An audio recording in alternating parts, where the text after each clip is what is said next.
জামাতকে উগ্র সাম্প্রদায়িক গোষ্ঠী স্বাধীনতা বিরোধী আখ্যা দিয়ে আওয়ামী লীগ সাধারণ সম্পাদক ওবায়দুল কাদের বলেছেন, এই দলটি সম্পর্কে বিএনপি মহাসচিব মির্জা ফখরুল ইসলাম আলমগীরের বক্তব্য অযৌক্তিক ও দ্বিচারিতাপূর্ণ। জামাত ইসলাম যে কৌশল, তাদের যে রাজনীতিক প্রক্রিয়া অত্যন্ত বিজ্ঞানসম্মত। ওবায়দুল কাদের মন্তব্য করে সাম্প্রদায়িক অপশক্তির সাথে বিএনপির গভীর বন্ধন রয়েছে। তাহলে তোমার জন্মদাতা বঙ্গবন্ধু শেখ মুজিবুর রহমান সাহেবের সাথে কার বন্ধন ছিল সেটা তো তুমি বক্তব্যে মন্তব্য করলে না। জামাতের সিংহভাগ নেতা যাদেরকে ফাঁসি দিয়েছে, এই নেতা এবং যারা এখন জেলে আছে, তাদের প্রত্যেকের সাথে আওয়ামী লীগের নেতাকর্মীদের বৈঠক হয়েছে, একবার নয় শতবার। সংসদের তৎকালীন বিরোধী দলীয় নেত্রী শেখ হাসিনা মন্তব্য করেছেন, আমি আওয়ামী লীগের নেত্রী, জাতীয় পার্টির নেত্রী, জামাতেরও নেত্রী, কারণ আমি বিরোধী দলীয় নেত্রী।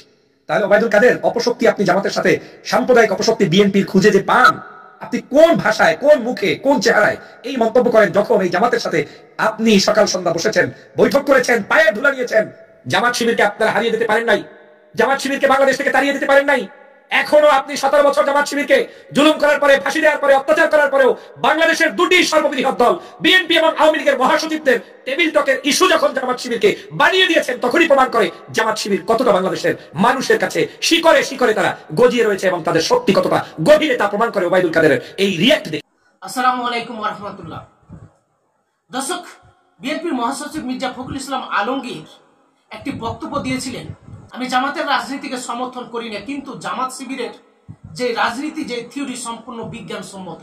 তারা প্রচুর পড়াশোনা করে, আর একটি জাতি পড়াশোনা না করলে কখনো উন্নত হতে পারে না, এমন বক্তব্য দিয়েছিলেন তার নেতা কর্মীদের উদ্দেশ্যে, এবং তার নেতা কর্মীদেরকে পড়াশোনা করার তাগিদ দিয়েছিলেন। আর এই বক্তব্যের জবাবে ওবায়দুল কাদের সাহেব বলেছেন, স্বাধীনতা বিরোধী সাম্প্রদায়িক দল জামাত ইসলামের সাথে নিবিড় সম্পর্ক রয়েছে বিএনপির। এটা চরম প্রতিবাদ করেছে বিএনপি নেতা ফজলুল হক। দেখুন ওবায়দুল কাদেরের বক্তব্য কত হাস্যকর। যখন আওয়ামী লীগ দেশের ক্ষমতায় এসেছে জামাতের তৈরি করা রূপরেখা আন্দোলনের মাধ্যমে, আপনারা জানেন যে বাংলাদেশে কেয়ারটেকার সরকারের দাবিতে আন্দোলন কারা প্রথম শুরু করেছিল, এটা রূপরেখা কারা এঁকেছিল? এটা রূপরেখা এঁকেছিল জামাত ইসলাম। এদেশে যদি কেয়ারটেকার সরকার পদ্ধতি না আসতো, তবে আওয়ামী লীগ দেশে ক্ষমতায় আসতে পারত না। তখন কি জামাতের সাথে আওয়ামী লীগের নিবিড় সম্পর্ক ছিল না? তখন কি স্বাধীনতা বিরোধী সাম্প্রদায়িক দলের সাথে আওয়ামী লীগের সম্পর্ক ছিল না, নিবিড় সম্পর্ক ছিল না? ওবায়দুল কাদের সাহেব বলতেছেন জামাত ইসলাম এদেশে স্বাধীনতা বিরোধী সাম্প্রদায়িক দল। জামাত ইসলাম এদেশে স্বাধীনতা বিরোধী দল নয়। এদেশে স্বাধীনতা বিরোধী দল যদি হয়ে থাকে সেটা একমাত্র আওয়ামী লীগ। তো দর্শক, তো ওবায়দুল কাদেরের বিবৃতির চরম প্রতিবাদ করেছেন বিএনপি নেতা ফজলুল হক। আসুন ওনার বক্তব্যটি আমরা শুনব। শোনার শেষে অবশ্যই ভিডিওটি শেয়ার করে দিবেন এবং বক্তব্য সম্পর্কে আপনাদের মূল্যবান মতামত থাকলে অবশ্যই কমেন্ট সেকশনে জানাবেন। পৃথিবীর যে যে প্রান্ত থেকে দেখছেন আপনাদের সবাইকে শুভেচ্ছা, অভিনন্দন। আপনারা জানেন গতকালকে বাংলাদেশের সর্বশ্রেষ্ঠ একটি দল, বাংলাদেশ জাতীয়তাবাদী দলের সংগ্রামী মহাসচিব জনাব মির্জা ফখরুল ইসলাম আলমগীর বাংলাদেশের জামাত এবং শিবিরের প্রশংসা করেছেন। তিনি তার বক্তব্যে অকপটে বলেছেন যে আমি জামাত শিবির আমার ব্যক্তিগত পর্যায়ে পছন্দ করি না, তবে জামাত এবং শিবিরের কার্যক্রম বৈজ্ঞানিক পদ্ধতিতে পরিচালিত একটি সংগঠন। এই কথাটা একটি দলের মহাসচিব যখন দিয়েছেন, স্বভাবতই এটাকে অ্যাপ্রিসিয়েট করার মতো একটা বক্তব্য। কারণ পৃথিবীর যে কোনো দেশে যারা উন্নত হচ্ছে, ভালো কিছু করছে, তারা ভালো মানুষের প্রশংসা, ভালো কাজের প্রশংসা, ভালো দলের প্রশংসা করেই বড় হচ্ছে। এমন কোনো মানুষ দেখবেন না যারা অকৃতজ্ঞ, তারা কখনোই ভালোভাবে প্রতিষ্ঠিত হয়। যারা কৃতজ্ঞ, যারা মানুষের গুণ বর্ণনা করতে জানে, যারা মানুষ থেকে শিখতে পারে, তাতে মানুষ ছোট হয় না, বরং বড় হয়। মির্জা ফখরুল ইসলাম আলমগীর সাহেব গতকালকে তার সত্যি এই বক্তব্যটি একটি অসাধারণ বক্তব্য দিয়েছেন। আমি বাংলাদেশ জাতীয়তাবাদী দলের একজন ক্ষুদে কর্মী হিসাবে আমি মির্জা ফখরুল ইসলাম আলমগীরকে ধন্যবাদ জানাই, সাধুবাদ জানাই, সেলুট জানাই যে আপনার মতো একজন ব্যক্তিত্ব বাংলাদেশে যখন জামাত শিবিরকে কটূক্তি করে একটি মহল ষড়যন্ত্র করে দীর্ঘদিন পর্যন্ত এই দলটিকে নির্যাতন, স্টিমরোলার চালাচ্ছে, অনৈতিকভাবে তাদের উপরে চেপে বসেছে, সেই সময়ে আপনি এই দলের কার্যক্রম নিয়ে প্রশংসা করেছেন। হতে পারে সেটা আপনার রাজনৈতিক বক্তব্য, রাজনৈতিকভাবে আপনি ভিন্নভাবে উপস্থাপন করেছেন, ভিতরে যেটা আছে সেটা হয়তো সম্পূর্ণ প্রশংসাটা করতে গিয়েও হয়তো করতে পারেননি, সেটা আপনার ব্যক্তিগত পর্যায় থেকে আপনার সীমাবদ্ধতা থাকতে পারে। কিন্তু যতটুকু প্রশংসা আপনি গতকালকে করেছেন, সেটা দিয়ে প্রমাণিত হয়েছে যে বাংলাদেশে শিবির কোনো জঙ্গি সংগঠন নয়, জামাত কোনো খারাপ সংগঠন নয়, বরং তারা যে প্র্যাকটিস করছে এই প্র্যাকটিসটি একটি আধুনিক বিজ্ঞানসম্মত উপায়। তারা দেশপ্রেমিক, তারা ধর্মপ্রেমিক, তারা এদেশের সাধারণ নাগরিকদের পালস বুঝে এবং দুনিয়া আখিরাতের একটি যোগ্য সংগঠন হিসেবে অধিষ্ঠিত হতে যাচ্ছে। সে কারণে মির্জা ফখরুল ইসলাম আলমগীরের এই বক্তব্যটি সাধুবাদ পাওয়ার যোগ্যতা রাখে। কোন ব্যক্তি নিশ্চয়ই যে ব্যক্তি বিএনপি করেন তিনি তো আর জামাত শিবির করবে না। তো উনি তো ওনার জায়গা থেকে অকপটেই বলেছেন যে আমি এই দলটি করি না বা এটার সাথে আমার পছন্দের কিছু নেই, কিন্তু আমি এই দলের বিজ্ঞানসম্মত অ্যাক্টিভিটিসকে প্রশংসা করা, এটাই হচ্ছে আপনার পর্যায় থেকে সর্বোচ্চ স্যাক্রিফাইস আপনি গতকালকে করেছেন। সেজন্য আপনার অনেক বক্তব্য জামাত শিবিরের লোকেরা পছন্দ কিংবা অপছন্দ করতে পারলেও গতকালের এই বক্তব্যে হাত বসানোর কারো কোনো সুযোগ নেই, কারণ আপনি সেই জায়গায় আপনি নিশ্চয়ই এখানে সকল মানুষের ভালোবাসা কুড়িয়ে নিয়েছেন। মির্জা ফখরুল ইসলাম আলমগীর সাহেব যখন জামাত শিবিরের প্রশংসায় পঞ্চমুখ, তখন দেখেন বাংলাদেশের আরেকটি দল আওয়ামী লীগ, এই পরশ্রীকাতর এই দলটি, দলের পক্ষ থেকে ইতিমধ্যে স্টেটমেন্ট দিয়ে দেওয়া হয়েছে যে এই বক্তব্যটা কত বড় মানে অপরাধ হয়ে গিয়েছে বাংলাদেশের রাজনীতিতে, যে ওবায়দুল কাদেরকে এটা নিয়ে আবার একটা লিখিত প্রেস রিলিজ দিতে হবে। তার মানে আওয়ামী লীগ যে কতটা পরশ্রীকাতর, কতটা অধপতনের দল, কতটা খারাপ পর্যায়ে পৌঁছে গিয়েছে, কতটা অবৈজ্ঞানিক দল, কতটা হিংস্র দল, তার প্রমাণ ওবায়দুল কাদেরের এই বক্তব্যে। একটি দল নিয়ে, একটি সভা সমাবেশ নিয়ে, একটি মানুষের কার্যক্রম নিয়ে যে কোনো ব্যক্তি কোনো জায়গায় বক্তব্য দিতেই পারে, তাই নয় কি? মির্জা ফখরুল ইসলাম আলমগীর বাংলাদেশের মানুষের বাস্তবসম্মত একটি মন্তব্য করেছেন, সেটা জবাব দিতে হয়েছে ওবায়দুল কাদেরকে। আজকে আমি আপনাদেরকে নয়া দিগন্ত পত্রিকা, এটা ইম্পর্টেন্ট না হলে আপনাদের সামনে লাইভে আসতাম না, যে একটা দলের মহাসচিব বক্তব্য দিলেন পজিটিভ, আরেকটা দলের আওয়ামী লীগের মহাসচিব সেটাকে বিকৃতভাবে উপস্থাপন করে জাতির কাছে নিগৃহীত হলেন, জাতির কাছে অপদস্থ হলেন। আমি মনে করি তার এই বক্তব্যটি উড্ড করে নেওয়া উচিত। কি বলছেন? জামাত নিয়ে মির্জা ফখরুলের বক্তব্য অবৈজ্ঞানিক এবং অযৌক্তিক। কে বলেছেন? ওবায়দুল কাদের তথা বাংলাদেশের মানুষ তাকে কি নামে ডাকে আপনারা নিশ্চয়ই জানেন, আমি সেই ভাষা এখানে ব্যবহার করতে চাই না। কি বলতে চাচ্ছেন উনি? উনি বলছেন জামাত সহ সাম্প্রদায়িক অপশক্তির সাথে বিএনপির গভীর বন্ধন রয়েছে বলে মন্তব্য করেছেন আওয়ামী লীগের সাধারণ সম্পাদক, সড়ক পরিবহন সেতুমন্ত্রী ওবায়দুল কাদের। কিন্তু এই দুষ্ট জানে না যে আজকের এই ওবায়দুল কাদেরের দল, এই দলের যে প্রতিষ্ঠাতা, এই দলটা মানে এই দলের প্রতিষ্ঠাতা তো নিশ্চয়ই সে না, কিন্তু এই দলটার যার নাম বিক্রি করে চলে সে হচ্ছে শেখ মুজিবুর রহমান সাহেব। এই শেখ মুজিবুর রহমান সাহেব যে জামাত ইসলামের মূল প্রতিষ্ঠাতা, সেই আপনার কি বলে মওদুদী সাহেব, আবুল আলা মওদুদী, তার সাথে একত্রে বসে চা পান করেন, বৈঠক করেন, সেটা কিন্তু ওবায়দুল কাদের জানে না, চোখে দেখে না। ওবায়দুল কাদের মন্তব্য করে সাম্প্রদায়িক অপশক্তির সাথে বিএনপির গভীর বন্ধন রয়েছে। তাহলে তোমার জন্মদাতা বঙ্গবন্ধু শেখ মুজিবুর রহমান সাহেবের সাথে কার বন্ধন ছিল সেটা তো তুমি বক্তব্যে মন্তব্য করলে না। আপনাদেরকে বিভিন্ন সময় আমি টকশোতে এই সত্য কথাগুলো যখন উপস্থাপন করি, আওয়ামী লীগের উপরেও জ্বলে, নিচের নিচতলায়ও জ্বলা পোলা শুরু করে দেয়, কারণ ওদেরকে এই কথাগুলো কেউ বলে না, প্রোটেস্ট কেউ করে না, ওদের উপরতলা নিচতলা সব গরম হয়ে যায়, আগুনে দাউ দাউ করে। কেন? ওদের যখন এই সত্য কথাগুলো আমি চোখের সামনে ধরিয়ে দিই। নিশ্চয়ই আপনারা জানেন ভাষা সৈনিক অধ্যাপক গোলাম আজম সাহেব সহ জামাতের সিংহভাগ নেতা যাদেরকে ফাঁসি দিয়েছে, এই নেতা এবং যারা এখন জেলে আছে, তাদের প্রত্যেকের সাথে আওয়ামী লীগের নেতাকর্মীদের বৈঠক হয়েছে, একবার নয় শতবার। আন্দোলন করেছে, মিছিল করেছে, মিটিং করেছে। তখন জামাত ইসলাম একটা পবিত্র সংগঠন ছিল বাংলাদেশে। অপবিত্র সংগঠন এই আওয়ামী লীগ এই জামাত নামক পবিত্র সংগঠনের সাথে মিশে বসে আন্দোলন করেছে, তত্ত্বাবধায়ক সরকার নীতি নিয়ে মাঠে ময়দানে একযোগে আন্দোলন করেছে। সেটা নিয়ে পত্রিকা, জনকণ্ঠ সহ সব জায়গায় নিউজ রয়েছে। সেই জিনিসগুলো ভুলে গিয়েছে। সংসদের তৎকালীন বিরোধী দলীয় নেত্রী শেখ হাসিনা মন্তব্য করেছেন, আমি আওয়ামী লীগেরও নেত্রী, জাতীয় পার্টিরও নেত্রী, জামাতেরও নেত্রী, কারণ আমি বিরোধী দলীয় নেত্রী। তাহলে ওবায়দুল কাদের অপশক্তি আপনি জামাতের সাথে সাম্প্রদায়িক অপশক্তি বিএনপির খুঁজে যে পান, আপনি কোন ভাষায়, কোন মুখে, কোন চেহারায় এই মন্তব্য করেন, যখন এই জামাতের সাথে আপনি সকাল সন্ধ্যা বসেছেন, বৈঠক করেছেন, পায়ের ধুলা নিয়েছেন, তারপরে ক্ষমতা এসেছেন। আমি তো সেজন্য প্রায় বলি যে আওয়ামী লীগকে গোল্ড মেডেল দেওয়া উচিত জামাতকে, কারণ এই জামাত ইসলাম না থাকলে বাংলাদেশে আওয়ামী লীগের কোনোদিন ক্ষমতার স্বাদ গ্রহণ করার স্বপ্ন দেখা উচিত ছিল না। জামাতের প্রতি কৃতজ্ঞতা থাকা উচিত। এই দলটির সাথে সম্পৃক্ত থাকার কারণে আওয়ামী লীগ একটু হলেও ঘুরে দাঁড়ানোর সুযোগ পেয়েছিল, কিন্তু সেই কৃতজ্ঞতা আওয়ামী লীগের নেই, বরঞ্চ অকৃতজ্ঞ এই দলটি, আওয়ামী লীগের এই দলটি জামাত ইসলামের সিংহভাগ নেতাদেরকে ফাঁসির কাস্টে ঝুলিয়েছে। যাই হোক বন্ধুরা আমার, ভিন্ন আলোচনা, লম্বা আলোচনা। জামাত নিয়ে বিএনপি মহাসচিব মির্জা ফখরুল ইসলাম আলমগীরের বক্তব্য অবৈজ্ঞানিক ও অযৌক্তিক বলে মন্তব্য করেন তিনি। কেন অবৈজ্ঞানিক বললেন? মির্জা ফখরুল যেহেতু বলেছেন জামাত শিবির একটা বৈজ্ঞানিক দল, সেই কারণে এখন জামাতের এই দলকে নিয়ে মির্জা ফখরুলের এই বক্তব্যটিকে অবৈজ্ঞানিক হিসাবে এই কাদের সাহেব তিনি মন্তব্য করলেন। তিনি সোমবার 3 জুন গণমাধ্যমে পাঠানো এক বিবৃতিতে তিনি এই কথা বলেন। দেখেন, গণমাধ্যমে তার এই বক্তব্য পাঠানো হয়ে গিয়েছে। কেন? আওয়ামী লীগের সাধারণ সম্পাদক বলেন জামাত সম্পর্কে বিএনপি মহাসচিব মির্জা ফখরুলের বক্তব্য, একথা আবারও প্রমাণিত হয়েছে যে তারা যেখানেই যে অবস্থাতেই থাকুক না কেন, স্বাধীনতা বিরোধী জামাত সাম্প্রদায়িক অপশক্তির সাথে বিএনপির গভীর বন্ধন রয়েছে। তিনি বলেন, জামাত নিয়ে মির্জা ফখরুল ইসলাম আলমগীরের বক্তব্যে যে বিষয়টি উঠে এসেছে তা সুস্পষ্ট, অবৈজ্ঞানিক, অযৌক্তিক। জামাতের রাজনীতি বাংলাদেশের মূল চেতনা, মহান মুক্তিযুদ্ধের আদর্শ, স্বাধীনতা মূল্যবোধের পরিপন্থী রাজনীতির এই ধারা বারবার দেশ বিরোধী হিসেবে প্রমাণিত হয়েছে। কাদের সাহেব, আমি একজন সাধারণ রাজনৈতিক কর্মী হিসেবে বলতে চাই, জামাত ইসলাম বাংলাদেশের স্বাধীনতা বিরোধী, বাংলাদেশের দেশ বিরোধী আজ পর্যন্ত আপনি প্রমাণ করতে পারেন নাই।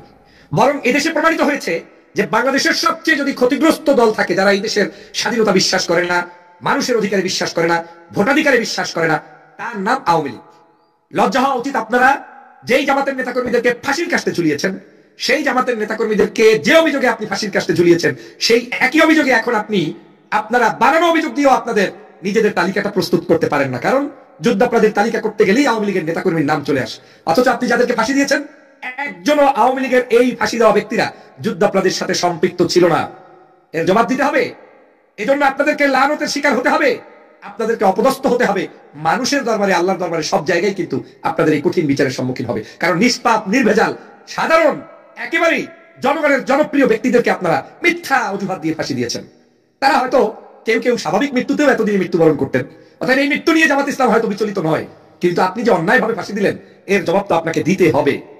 আপনি দেখেন, ওবায়দুল কাদের বাংলাদেশের একজন মহাসচিবের বক্তব্যকে সহ্য করতে পারলেন না। একজন মহাসচিব বিএনপির মির্জা ফখরুল ইসলাম আলমগীর যে কথাটি বলে তিনি এই জাতির কাছে একটা মেসেজ দিয়েছেন, এটার মধ্যে দোষের তো আমি কিছু দেখি না। আমি ডক্টর ফয়জুল বিএনপির রাজনীতির সাথে সম্পৃক্ত। এখন জামাত ইসলামের কোন নেতার যদি কোনো ভালো চরিত্র আমি অ্যাডাপ্ট করি, এটা তো আমি অন্যায় করছি বলে মনে করি না। আমি যদি জামাত শিবিরের কাছ থেকে কোনো ভদ্রতা শিখি, সভ্যতা শিখি, মানুষের সাথে কিভাবে মুআমালাত মুআশারাত করতে হয়, জনগণের কাছে কিভাবে সাহায্য নিয়ে এগিয়ে যেতে হয়, ধর্মচর্চা কিভাবে করতে হয়, এটা যদি আমি বিএনপি করার পরেও আরেকটি আদর্শবাদী দলের কাছ থেকে শিখি, তাতে আমার লজ্জার কি আছে? তো মির্জা ফখরুল ইসলাম আলমগীর সাহেবের বক্তব্যের জবাব দিয়ে আজ এই আওয়ামী লীগের সাধারণ সম্পাদক ওবায়দুল কাদের আজ তার রাজনৈতিক দৈন্যতার পরিচয় দিয়েছেন, শিষ্টাচার বহির্ভূত আচরণের পরিচয় দিয়েছেন। এবং আপনারা যে মানুষের প্রতি, একটি দলের প্রতি কতটা হিংসুটে মনোভাব তার প্রকাশ করেছেন এই ওবায়দুল কাদের সাহেব। জামাত শিবিরকে আপনারা হারিয়ে দিতে পারেন নাই, জামাত শিবিরকে বাংলাদেশ থেকে তাড়িয়ে দিতে পারেন নাই। এখনো আপনি 17 বছর জামাত শিবিরকে জুলুম করার পরে, ফাঁসি দেওয়ার পরে, অত্যাচার করার পরেও বাংলাদেশের দুটি সর্ববৃহৎ দল বিএনপি এবং আওয়ামী লীগের মহাসচিবদের টেবিল টকের ইস্যু যখন জামাত শিবিরকে বানিয়ে দিয়েছেন, তখনই প্রমাণ করে জামাত শিবির কতটা বাংলাদেশের মানুষের কাছে শিকরে তারা গজিয়ে রয়েছে এবং তাদের শক্তি কতটা গভীরে, তা প্রমাণ করে ওবায়দুল কাদেরের এই রিয়েক্ট দেখে। আপনি তো রিয়েক্ট দিবেন না যে আমার কাছে গুরুত্বহীন, যেই দলটির কোনো গুরুত্ব থাকবে না এদেশে, জনগণ যেই দলটিকে প্রত্যাখ্যান করবে, সেই দল নিয়ে ওবায়দুল কাদেরের বক্তব্য দেওয়ার কি বা আছে? আপনি কেনই বা মিডিয়ার কাছে এই তালিকা প্রকাশ করে আবার একটা চিঠি পাঠিয়ে মির্জা ফখরুলের বক্তব্যের প্রতিবাদ জানাতে গেলেন? এই প্রতিবাদই প্রমাণ করে যে আপনি আসলে কতটা দেউলিয়া হয়ে গিয়েছেন। আওয়ামী লীগ সকাল সন্ধ্যা দাবি করে। এজন্য আমি প্রায় বলি, বাংলাদেশ জাতীয়তাবাদী দলের কাছে তো দূরের কথা, বাংলাদেশের জামাত শিবিরের 100 ভাগের 1000 ভাগের যোগ্যতা আওয়ামী লীগের নাই। কেউ মানুক কিংবা না মানুক, আর মানবে কি? মানে তো এদেশের জনগণ, কিন্তু এই মিডিয়া তো বলবে না। এদেশের জনগণ ঠিকই বিশ্বাস করে জামাত ইসলামকে, শিবিরকে এখনো শত জুলুম অত্যাচারের পরেও বাংলাদেশের অগণিত মানুষের কাছে তাদের শ্রদ্ধা, সম্মান, ভালোবাসার 1 ইঞ্চি কমাতে পারে নাই। কারণ আমি মানুষের পালস বুঝি, আমি রাজনৈতিক কর্মী, রাজনীতি করছি, আমি জানি এদেশের জনগণ কি চায়, কি করে, কি তাদের মনের ভাষা। এত ফাঁসি দেওয়ার পরে, এত জুলুম অত্যাচারের পরে তারা মৃত্যুবরণ করে, তার জানা যায় কোনো মানুষকে ট্রাক ভাড়া দিয়ে আনতে হয় না, তার জানা যায় মানুষকে মাইকিং করে আনতে হয় না। লক্ষ লক্ষ মানুষ হয় এখনো জামাত শিবিরের ছেলে পেলে মৃত্যুবরণ করলে, কিংবা জামাতের আমিররা বা কোনো একটা থানা জেলার একজন সাধারণ কর্মী মারা গেল, সেখানে 50,000 1 লাখ লোক হয় শুধু জানা যায়। আর আপনাদের তো এখন শুনতেছি শরীরের অংশ খুঁজে পাওয়া যায় না। যদিও আমি ব্যতীত কোনো মানুষের মৃত্যু নিয়ে কটূক্তি করি না, করতে চাই না, এটা আদর্শ নয় আমার। কিন্তু আজ এটাই হয়েছে যে আপনাদেরকে খুঁজে পাওয়া যায় না, আপনাদেরকে আপনারাই শেষ করে দিচ্ছেন, ধ্বংস করে দিচ্ছেন। কাদের সাহেব, বয়স হয়েছে, মৃত্যুর সাথে পাঞ্জা লড়ে বাংলাদেশের গভর্নমেন্টের টাকা খরচ করে, তারপরে বিদেশে চিকিৎসা নিয়ে শরীরটাকে কোন রকম একটু গঠন করে বাংলাদেশের অবৈধ শাসক গোষ্ঠীর টাকা পয়সায় রপ্ত করে একটু তৈল জন্মাইয়েছেন। এই তৈল কিন্তু থাকে না, মাটির সাথে মিশে গেলে এই তৈল আর থাকে না, এই তৈল থাকবে না। কিন্তু ওই জামাত শিবিরের আদর্শ কিন্তু বাংলাদেশে থাকবে। আমি তো মির্জা ফখরুল ইসলাম আলমগীরের বক্তব্যে কোনো ত্রুটি পাই না। একটা পার্টির মহাসচিব, একটা পার্টির নেতাকর্মীদের প্রশংসা করাটা যদি অন্যায় হয়, তাহলে রাজনৈতিক আদর্শ কোথায়? আমি ব্যক্তি ফয়জুল বিএনপি করি, এখন আমার যদি প্রশংসা করে বাংলাদেশের কোন জামাত শিবিরের কর্মী কিংবা হেফাজতের কর্মী, আমি তাদের নির্যাতনের পক্ষে বক্তব্য দেওয়ার কারণে, এটা তো তার দল তাকে ঘৃণা করতে পারে না। সেজন্য সত্যবাদী মানুষদের, দেশপ্রেমিক নাগরিকদের, আদর্শবাদী কর্মীদের প্রশংসা করে তাদের কাজে সহযোগিতা করা উচিত। সহমর্মিতা জানানো উচিত। কিন্তু দুঃখজনক কি জানেন প্রিয় বন্ধুরা, আমার যারা ফ্যান ফলোয়ার্স রয়েছেন, আপনাদের সবাইকে সবসময় একটা কথা বলি, বাংলাদেশে রাজনৈতিক শিষ্টাচার নেই, আদর্শ বিলীন হয়ে গিয়েছে, সত্য কথা বলার মতো মানুষ নেই, আর যারা বলে তাদেরকে খুন, গুম, হত্যা, আয়নাগরে নিয়ে যাওয়া হচ্ছে। আজকে গোলাম আজম সাহেবের যে সন্তান, যাকে আয়নাগরে নিয়েছে কিংবা গুম খুন করে শেষ করে দিয়েছে, নিশ্চয়ই আপনারা জানেন আমান আল আজমি। এই আজমির যোগ্যতার, পশমের যোগ্যতা কি ওবায়দুল কাদের আছে? মীর কাসেম আলীর সন্তান আরমান সাহেব কতবার প্রতিবাদ করেছে অনলাইনে, এখনো খুঁজে পাওয়া যায় না। তোমরা যদি আদর্শের সাথে প্রতিবাদ করতে চাও, আদর্শ দিয়ে লড়াই করো। জামাত শিবিরকে দমন করতে চাও, তুমি তাদের মতো করে জীবন গঠন করে তার চেয়ে ভালো কিছু করে জনগণের কাছে প্রতিষ্ঠিত হও। কিন্তু গুম করে, খুন করে, হত্যা করে, বিবৃতি দিয়ে বলার কি আছে? এদেশের জনগণ বিশ্বাস করে যে বাংলাদেশের যুদ্ধকালীন সময় যারা যুদ্ধ অপরাধের সাথে সম্পৃক্ত ছিল তার সিংহভাগ হচ্ছে এই আওয়ামী লীগের। জামাতের তালিকা করলে পাবেন না। হ্যাঁ, আদর্শিক ভিন্নতা হয়তো তাদের ছিল, তারা হয়তো মনে করেছে যে এই ভারতের কোন রাজ্য হওয়ার চাইতে আরেকটা জায়গার নিয়ন্ত্রণে থাকা ভালো, সেটা রাজনৈতিক সিদ্ধান্ত থাকতে পারে, আর তা তো এখন বাস্তবায়ন হচ্ছে। কিন্তু যুদ্ধ অপরাধী যেটাকে বলে, আপনারা ধর্ষণ করেছেন, হত্যা করেছেন, নির্যাতন করেছেন, স্টিমরোলার চালিয়েছেন, দাদাবাবুদের পাশে গিয়ে বসেছেন, আপনারা তো দেশের জন্য কিছুই করেন নাই। আপনারা আজ দাবি করছেন মুক্তিযুদ্ধের দল, অথচ এই দেশ স্বাধীন করেছে শহীদ রাষ্ট্রপতি জিয়া রহমানের নেতৃত্বে স্বাধীনতার ঘোষণার মধ্য দিয়ে। সেই জিনিসটা আপনারা ভুলে গিয়েছেন। যাই হোক প্রিয় বন্ধুরা আমার, আজ এই বাংলাদেশে এই আদর্শবাদী সংগঠনের বিরোধিতা করতে গিয়েও এই দলটির প্রমোট করে দিচ্ছেন ওবায়দুল কাদের এবং আওয়ামী লীগরা। আর আল্লাহরই খেলা, দেখবেন আপনাকে যখন শত সহস্র জুলুম করে, অত্যাচার করে স্তব্ধ করে দেওয়া হবে, তখন কারো না কারোর মাধ্যমে আপনার সংগঠনের প্রচার এবং প্রচেষ্টা অব্যাহত থাকবেই। এখন আমি এই প্রশংসাগুলো করলে, আমি এই সত্য কথাগুলো বললে, আমাকেও অনেকেই অনেকভাবে পেঁচিয়ে গেছিয়ে বলবেন, কিচ্ছু আসে যায় না। কারণ মানুষের ভালোবাসার চাইতে এই সকল অবৈধ, অনৈতিক, অসংলগ্ন কথাবার্তা বলার মানুষদের প্রশংসা কোনোদিন আমার দরকার নাই। আমার দরকার মানুষের ভালোবাসা। প্রিয় বন্ধুরা আমার, আজ প্রমাণ হয়েছে আদর্শবাদী দলের কখনো পতন হয় না। আদর্শবাদী দলরা কোনোদিন দেশ থেকে চলে যায় না। তাদেরকে সাময়িক হয়তো কষ্ট করতে হয়, সাময়িক হয়তো শেষ করা যায়, কিন্তু স্থায়ীভাবে শেষ করা যায় না। আর তোমরা তো সাময়িক শেষ করতেও পারো নাই। সাইদি সাহেবকে ফাঁসির রায় দেওয়ার পরে এই বাংলার ইতিহাসে কেউ দেখাতে পারবে না যে কোন নেতার মৃত্যুর ঘোষণা হওয়ার জন্য, মানে মারাও যায় নাই, ঘোষণা হয়েছে মাত্র 200-250 মানুষ তাজা জীবন দিয়ে শেষ হয়ে গিয়েছে। এর চেয়ে আদর্শ কি হতে পারে? আছে আওয়ামী লীগ 15ই আগস্ট মৃত্যুর পরে তোমরা তোমাদের নেতার জন্য মিষ্টি বিলিয়েছ, কলঙ্কজনক অধ্যায়। আমি বলছি না, শেখ হাসিনার বক্তব্য থেকে কোট করে বলছি। তখন 15ই আগস্টের বক্তব্য দেয় তিনি বারবার দুঃখ করে বলেন, সুদীনের আওয়ামী লীগের নেতারা তখন কোথায় ছিলেন? যখন বঙ্গবন্ধুর নিথর দেহ পড়েছিল তখন আপনারা কোথায় ছিলেন? সেই ধানমন্ডির বাসায় তো আপনাদেরকে খুঁজে পাওয়া যায়নি। আজ টাকা আছে, পয়সা আছে, অবৈধ শাসক আছে, আওয়ামী লীগের অভাব নাই, গিজ গিজ করছে।